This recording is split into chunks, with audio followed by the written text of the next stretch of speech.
All right. Good afternoon, or good evening, or good morning, whoever you are, wherever you are. This is Dr. Patrick Lockwood coming back to you live at about 12 o'clock on Sunday. Hope you all are well.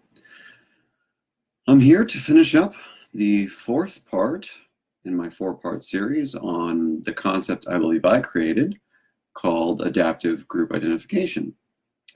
And if you are coming into this set of talks for the first time, feel free to go back to the first video and watch my talk on explaining the concept of adaptive group identification. And I've talked about how to apply this concept of adaptive group identification to race and religion so far, looking at the research and kind of the utility and the consequences of over-identifying with different groups. Like over-identifying with your race has some pretty cut and dried consequences. Over-identifying with your religious group clearly has some pretty cut and dried consequences. So the pitch that I've been making in these three videos, and this will be the fourth pitch, is that maybe we need to back off how strongly we identify with these different components of life. Because we can identify based upon our age, our height, our weight, our nationality, our ethnic background, our cultural background, our race, our religion, our political identity, our sexuality, our economic status, our occupational status. We can identify based upon dozens and dozens of variables. And my argument that I make in my book, The Fear Problem, coming out October 2nd, thank you again to Mascot Books, is that maybe we've over-identified with certain groups as a consequence of our fear system being hijacked by society and by technology. So my goal with this four-part series was to explain my concept of adaptive group identification as a means of figuring out how to de-identify or de-escalate the intensity with which that we identify with these different topics. Because at the end of the day, do they really matter? And to what degree, if they do they really matter? So today, let's talk about politics, because politics is always fun. I live in the United States, and I live in California particularly, which means I'm in a very kind of liberally oriented, Democrat-oriented kind of society. And which is interesting, because if you go to different parts of California, you'll find pockets of conservatives and pockets of liberals and Democrats. But it's fascinating that we even think this way. It's fascinating that we even think along party lines, that we think along political ideology lines. We've created a system in the last 2,500 years of politics. The first real political systems were around 500, 400 BCE. So although we've always had some kind of organized way of handling societal disputes, legitimate politics is still a very young phenomenon in evolutionary terms. You know, it's a couple thousand years old at best, 2,500 years old. So it's kind of young in that way. And it's so quickly become a huge part of our identity, it seems like. I just find that fascinating. You know, if you think ancient Greece, ancient Rome, that's really not that long ago on the evolutionary scale, on the kind of the galactic scale. But because we only live for so long, we think of that as a long time. So I want to talk about the implications of getting into politics. I'll have to say, before we get into that though, I am terribly surprised that I have yet to be called a racist. I have yet to be called some kind of bigot in some way, shape, or form. I'm terribly surprised. I've talked outwardly about all sorts of concepts regarding race and religion, and no one has badmouthed me yet online.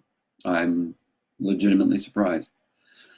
So, just a sideline, you know, if you were looking for an opportunity to say, well, you're wrong, or you're ignorant, or whatever, or I don't like you, or whatever, this is another good opportunity. I've talked about, you know, two very, very controversial topics, race and religion. And now I get to talk about a third, politics. So again, if you're looking for an opportunity to say something nasty, here it is, because I'm basically going to scientifically bash how we participate in politics for the next 20 minutes or so. So let's get some definitions first. Let's get some common language before we move on to what the literature says. So politics, according to, Webster, the activities associated with the governance of a country or other area, especially the debate or conflict among individuals or parties having or hoping to achieve power. So the definition of politics is something about how we govern each other, manage each other in a given area, and how we manage or debate conflict around achieving power. So there's a power component to politics, and then there's a governance, there's a mechanistic component to politics. So our political identity is kind of our philosophy about how to govern, essentially, our set of beliefs, axioms, and ideologies about how to govern, and that part of our identity. So the common word in the psychology literature and the social psych literature is partisanship. And in particular, I want to talk about the concept of negative partisanship, or kind of the tendency to engage in what we call dichotomous thinking, us versus them, political thinking. Now, most people do this. Most people in the United States kind of think, Republicans versus Democrats, liberals versus conservatives versus independents or whatever. So it really is partisanship. It really is an us versus them thing. And again, we're naturally designed to think us versus them to a degree. However, it's gotten out of hand, is my argument. And especially when I'll start talking about the research on negative partisanship, it'll be abundantly clear to you, I hope, that we are out of control when it comes to the us versus them dynamic. And I'm going to recommend some very simple things that we can do to get it back into control. And now there are many ways to slice and dice partisanship in politics. So it's not just Republicans and Democrats and conservatives and liberals. There are a bunch of different parties in the United States. And I've tried everything I can to find research that reflects all the parties that exist. However, it's very difficult because two predominant ideologies exist in the United States in particular, and across many Western nations. What I'm just trying to say is, when I looked at the literature, I tried to be as fair as humanly possible. And it's not easy to do simply because there's a lot of bias in the literature. Okay? So, although most people really like participating in the democratic republic that is the United States, it seems like we've become much more polarized. And I think this has happened to the point wherein our regular personal identity has now become imbued with a political piece. There's this political thing that we are now, which is ridiculous in my mind. And it's gotten to the point where even in the 60s, identity politics was a thing and becoming problematic, but now it's so out of control that everyone is writing about identity politics. So this is not a new concept. Like partisanship and identity politics is not new. This is not like brand new. This is something that we've been talking about in the United States, at least since the 60s. It's just grown out of control. And this is problematic because, as one study showed in the journal PLOS One, which is a fairly reputable journal, that last year this study occurred where people, their broader political identity doesn't actually match up consistently with how they vote and or feel about certain issues within a different kind of platform. So what that means is the study in PLOS One last year showed that regardless of how you identify politically, so you're Republican, Democrat, conservative, liberal, whatever, you actually are more nuanced in your views, even if you have a highly partisan identity.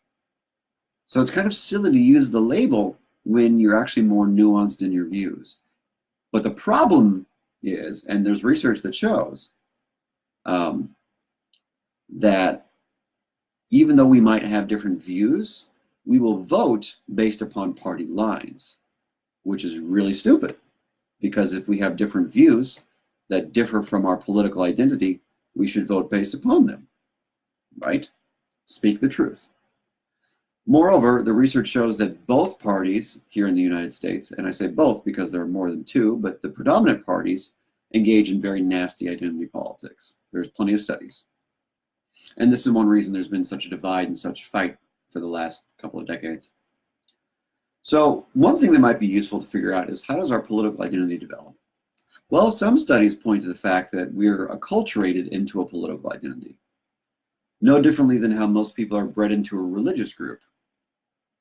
So again, in most cases, wherever you're born and whatever kind of family you're born into will dictate your political view, and it will dictate your economic view, and it will dictate your religious view, just by virtue of where you're born, what culture you're born into.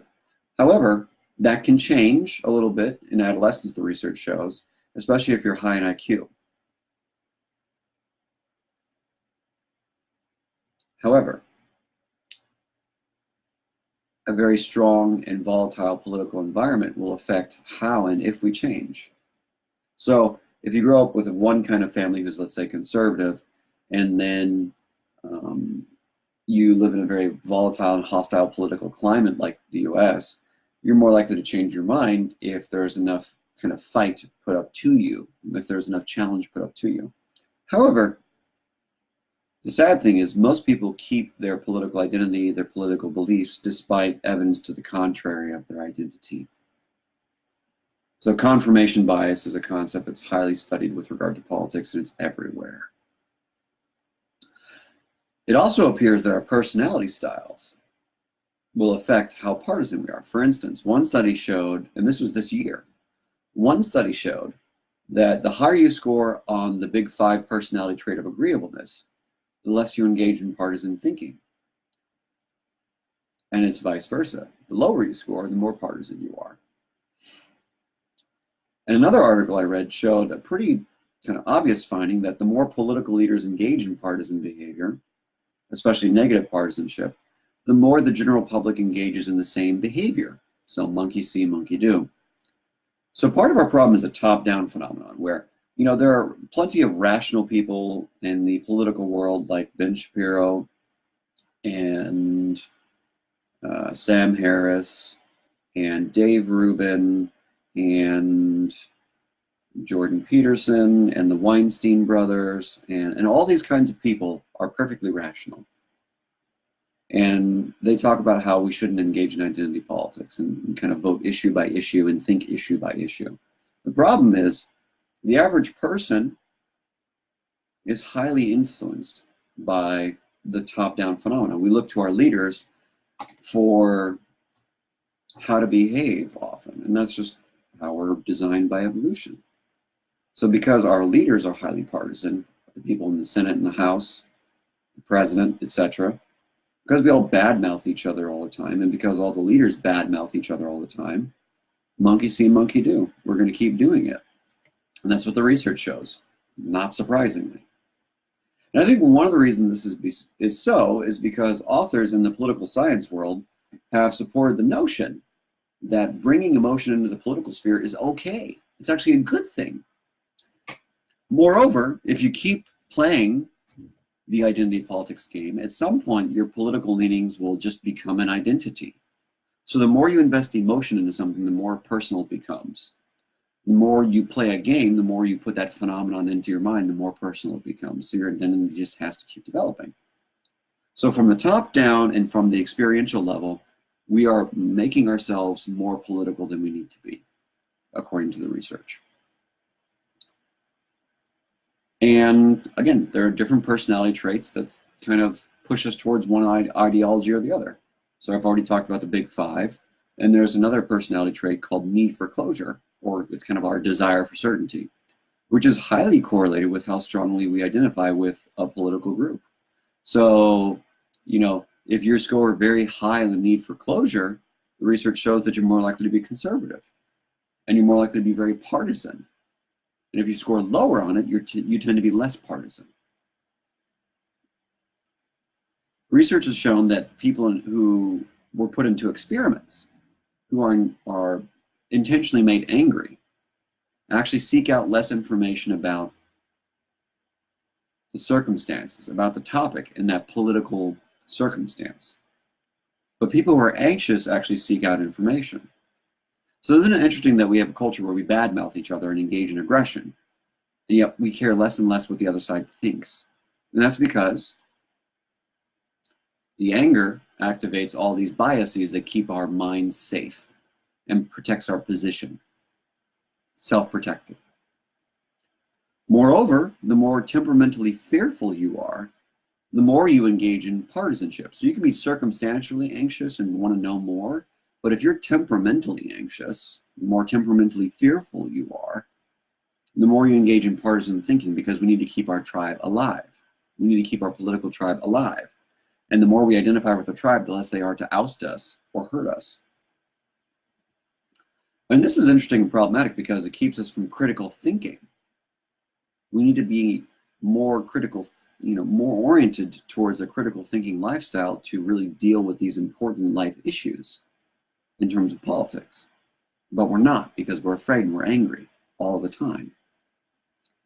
One study showed that partisanship biases, kind of how you were kind of assigned success. So, for instance, what the study showed is that if you're more partisan, you're more biased in how well your party did or how poorly the other party did. So, for example, if you're highly partisan in favor of, let's say, Democrats, then you're more likely to believe that a prior Democratic president was responsible for those, or the senators that are Democratic or whatever, was responsible for that good thing that happened. Even when the facts, the crystal clear facts, show that Republicans played a part, independents played a part, and it really had nothing to do with that Democratic president. So I want to hold on to that with you for just a second. Let's plant a flag right now in the ground. There's research that shows that our partisanship biases how clearly we see who did what. We can't even see who did what clearly. We can't even assign success and blame clearly and accurately because of our partisanship, according to the research. Because again, it's messing with our cognitive faculties.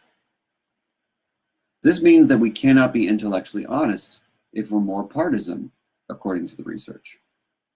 We cannot have a pragmatic solution then if we can't be intellectually honest, because we're not operating with all the facts. And that also means that we can never work collaboratively if we're more partisan. And these are all bad things. Here's another consequence of partisanship, especially negative partisanship.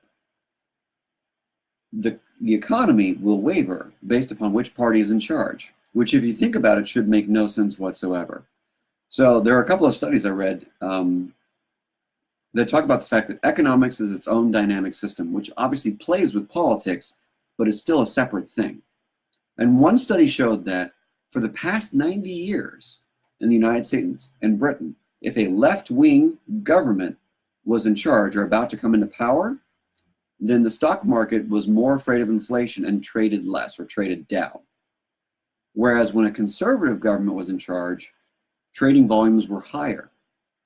There was a literal, very close, close to perfect correlation between if a left-wing government was in charge or a right-wing government was in charge, the stock market shifted purely based on that fact, or mostly based upon that fact, because of what those political ideologies mean for economics in terms of inflation and trade and things like that, or at least what we've assigned them to mean.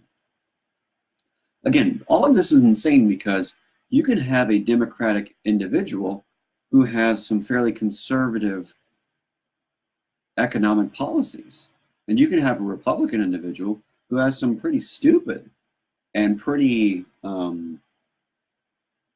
ridiculous communist policies on economics. There are all sorts of different kinds of people. Just because they have this label doesn't necessarily mean that their economic policy is going to shift the country one direction or the other. But again, this research shows that the economy predictably will shift based upon who's in office and what party they're from, which is ridiculous. One of these things is not like the other. So again, all these facts, all these research facts, I think it's important to hold on to the fact that because of how kind of angry and bellicose we are, we're making all these very fearful and reactive decisions that are not helping us. And I think that's important to hold on to, you know. And here's some neuroscience to kind of support the idea. So there was a paper in the journal Nature 2 years ago where they took people and they shoved 40 self-identified liberals into a scanner, an fMRI scanner, and presented them with challenges to their political identity. And as they were challenged, they had very, very strong activity in what's called the default mode network, which basically meant that they went inward and they became defensive. They started to become self-referential only. They didn't think about the facts. They became self-referential and they thought about their own beliefs. And also their insula lit up and their amygdala lit up at the same time when they were being challenged. And these are the main pathways for fear, disgust, and aggression. Isn't it interesting that we become that reactive whenever we're presented with a challenge to our beliefs? There's neuroscience to prove it. However, what's interesting about this study is those who changed their minds actually were more at ease and those pathways did not light up as much. And they showed lower, very much like significantly lower activity in those areas I just mentioned, the default mode network, the insula, and the amygdala. So basically, if you're an open-minded person, you don't have to be as fearful and nasty whenever someone challenges your beliefs. There's an instinct, though. There's a tribalistic instinct. And the point I'm trying to make is, the more strongly we identify in a partisan way, the more tribalistic we are, the more fearful and nasty we become, which means the less open we are to new information. That's a problem. What's also interesting and worth noting is that, according to the research, people who are ideologically consistent and firm are less partisan and get less angry or fearful if their party or their candidate loses. So there's a difference between partisan identity and ideology, right? So you can have an ideology that supports gun control and abortion and all sorts of different things. As long as those things are ideologically consistent, you're less angry if your party loses. But if you're not, and if you're more partisan, then you're more angry if your party loses. For instance, a study back in 2004 examined data from 18 different Western countries, and it found again that the more partisan the country was, the less they fixed their welfare state issues. They couldn't work collaboratively to fix the problem. Again, they're too angry and too defensive to work together and fix a problem because of partisanship, according to the study. Authors from a variety of disciplines have noted that kind of the less diversity we have, or the more authoritarian or partisan things become, the slower we progress, which is interesting. According to one author, this negative partisan concept has been steadily growing since the 1980s. And this is important because we need diversity of opinion. But the problem is we don't trust the other side at all, whatever the other side is to you. Now, experimental studies consistently show, that people don't trust the outgroup. And in some studies, people will trust people of their religious or political affiliation more than other people who are also a part of their tribe, which is sad. Their political identity is more important, or their religious identity is more important than their work identity, or their biological sex identity, or whatever. It's ridiculous. This socially created construct is more important than who they physically are. Another important supporting point comes from a study conducted in 2008 by Stevens and colleagues, where they surveyed a bunch of voters about their partisan stance and their views on political campaign ads and how it affected voter turnout. Not surprisingly, much like prior research, the negative ads and negative partisan attitudes increased voter turnout if you are a firmly decided voter. But especially if the criticism of their candidate was true, it decreased voter turnout. So the more partisan you are, especially negative partisan you are, the more nasty you are, so to speak. And the more negative campaign ads you see, the more likely you are to vote. However, if the negative campaign ads you see are true, you're less likely to vote. Isn't that interesting? It's very interesting that it's a consistent finding in the research. Here's a negative consequence I wish I would have known about when I was writing my book originally. I couldn't find it at the time because the study wasn't published yet. So in a nationwide study in the US, they found that during the 2016 election with Donald Trump and Hillary Clinton, that 34 million hours of cross-partisan Thanksgiving dinner talk were lost because people were fighting too much to actually just have a conversation with each other. So in the 2016 election, during Thanksgiving, researchers found that 34 million hours of just family time was lost because of their anger and identity politics and their negative partisanship. That's insane. On the plus side, it seems like partisanship gets more people involved in voting, and they cooperate more. Negative partisanship especially if they have a lot of people around them who are their tribe. Moreover, if the research shows, if you live in a household where all of you are partisan in the same way, you're more likely to vote, which is a good thing. We need people to participate in the democracy. Democratic Republic, really, in the US. Moreover, partisanship often leads to more kind of skepticism, which is useful because we need to be critically thinking about what the other side is saying, if it's useful, if it's not useful, what their bias and what their motivation is, what our bias, what our motivation is. But negative partisanship doesn't. A few articles I found pointed to the idea that basic kind of regular partisanship is helpful for providing a rational counterpoint in keeping both sides accountable, which is good. We need that. Kind of Jordan Peterson talks about this diathesis, how the conservatives need the liberals and the Republicans need the Democrats so we can keep things in balance. And I find that generally to be true, even though he's coming from a kind of Jungian place there. It's not that simple, but I think it generally would be true if you look at the literature on politics and partisanship. So I tried to find as much positive, like how is partisanship good research, and I didn't find much. There's just not much that exists. And the problems are fairly stark, right? Basically, the tone in the literature on partisanship is very worrisome. Whether you're Republican, Democrat, conservative, liberal, the literature is pretty worrisome. It's not like happy, we're glad there's an improvement, blah, blah, blah.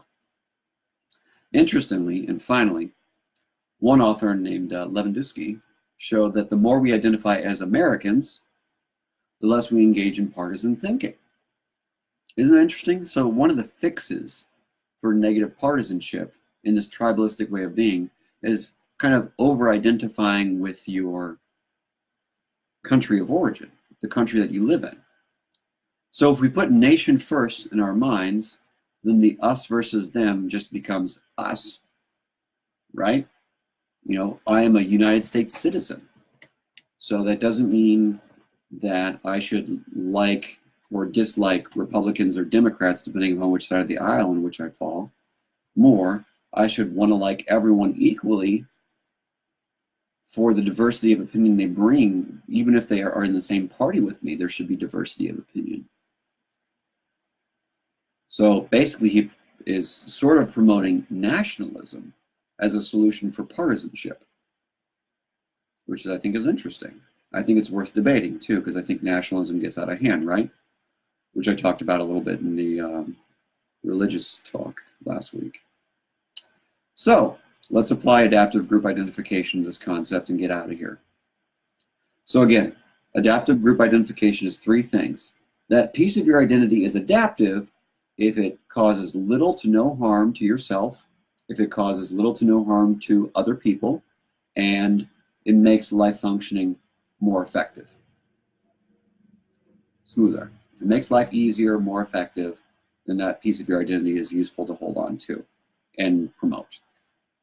So, according to the research I've kind of briefly cited here, 80-something studies, with regard to harm to self, it makes you more emotionally reactive. It makes you less of a critical thinker, and yet it makes you more skeptical or wary.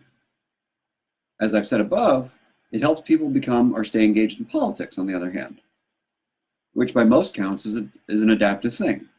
So it's kind of a mixed bag. Being partisan is a very mixed bag, and it doesn't seem to be overall in the good column.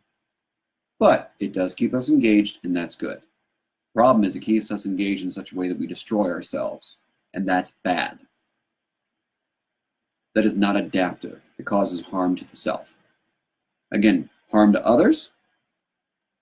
Does it create more disconnection? Absolutely. All the research consistently shows, basically, that the more partisan you become, the less emotionally connected to people you are, and the more interpersonal conflict you have. Go back to that Thanksgiving statistic I showed you earlier.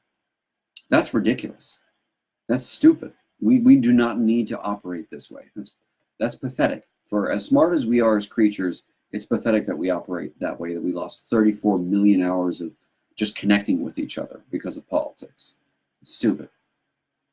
So in the harm to others category, I think partisanship is clearly in the bad. Clearly in the not good, in the not adaptive category. It worsens fear, it increases our tribalistic response in a bad way, and it broadens and intensifies our distrust of each other. That's bad. So, third category, does it make functioning life more effective? From what I can tell, partisanship, broadly speaking, keeps democracy alive, and the Democratic Republic functions fairly well with it. But that's only up to a certain point. And the research shows that if negative partisanship gets too big, if it becomes so widespread, then what happens is that everything falls apart into some kind of chaos where we start fighting and warring all the time and the country erupts into violence. Or the research shows, like with Venezuela and whatnot, that if we become so negatively partisan, we will implode into ourselves and we will elect dictators. We will elect nationalist dictators like Hitler, and that's not Donald Trump, no. Or we will elect socialist dictators like Stalin. So we go to one of two places when we become too partisan, too tribalistic. We go into chaos, or we become so out of control that we want some overly powerful person to take control of us, regardless of our economic or political ideation, because Hitler was a dictator no differently than Stalin was. Doesn't matter. They're all dictators. Doesn't matter if you're nationalist or socialist. Dictators are dictators. So basically, in terms of does it make functioning in life more effective? Maybe, to a degree, but up to a certain limit only. So generally speaking, a democratic republic like the US seems to have the most benefit from the greatest number of people participating, which is sad because our voter turnout is crap here in the United States. Taken from the perspective of the US in particular, then it's kind of somewhat in the positive category. Partisanship is somewhat in the positive category. But it seems like right now in the US at least, our partisanship concept has become so negative. We are too negatively partisan to the point where we're careening off the side of the road and we're heading towards either chaos or an implosion into a dictatorship. That's what it seems like to me, at least. So that's it. I've explained adaptive group identification as much as I can. I've given you 3 crystal clear examples of how these 3 facets of identity that people hold on to, politics, religion, and race, are out of control. And I hope it makes sense. I hope that these 3 examples I've given you in the last month kind of make sense. Because I think that certain aspects of our identity are kind of going wild, getting out of control, careening off the edge. So we need to have more productive conversations about how to get back into balance, to get back into a sense of coherence of identity, so that we don't engage in more tribalistic ways of being that are out of control. Tribalism is normal. The extent to which we're engaging in it is out of control. That's the problem. And if you want to learn more about that, read the book, buy the book, The Fear Problem, coming out October 2nd. Thank you again to Mascot Books. And that's all I have for you today. I will be back with you again on next Sunday to talk about the concept of non-judgmental awareness, because people have been asking me about that. I've had clients ask me about that. I've had people on social media ask me about that. So I want to talk about that. And I hope it'll be useful for you next week. But for now, again, this is the concept, adaptive group identification. 3 parts: harm to self, harm to others, makes functioning in life more effective. As we've seen from all 3 of these topics that I've chosen to dissect, basically speaking, race and religion are a mixed bag. Holding on to them strongly as an identity, mixed bag. Kind of good, kind of not good. Politics seems to be squarely in the negative category. So, I hope that causes you to think. I hope you have a good Sunday. And I'll see you again next Sunday with another science and wellness topic. Have a good day.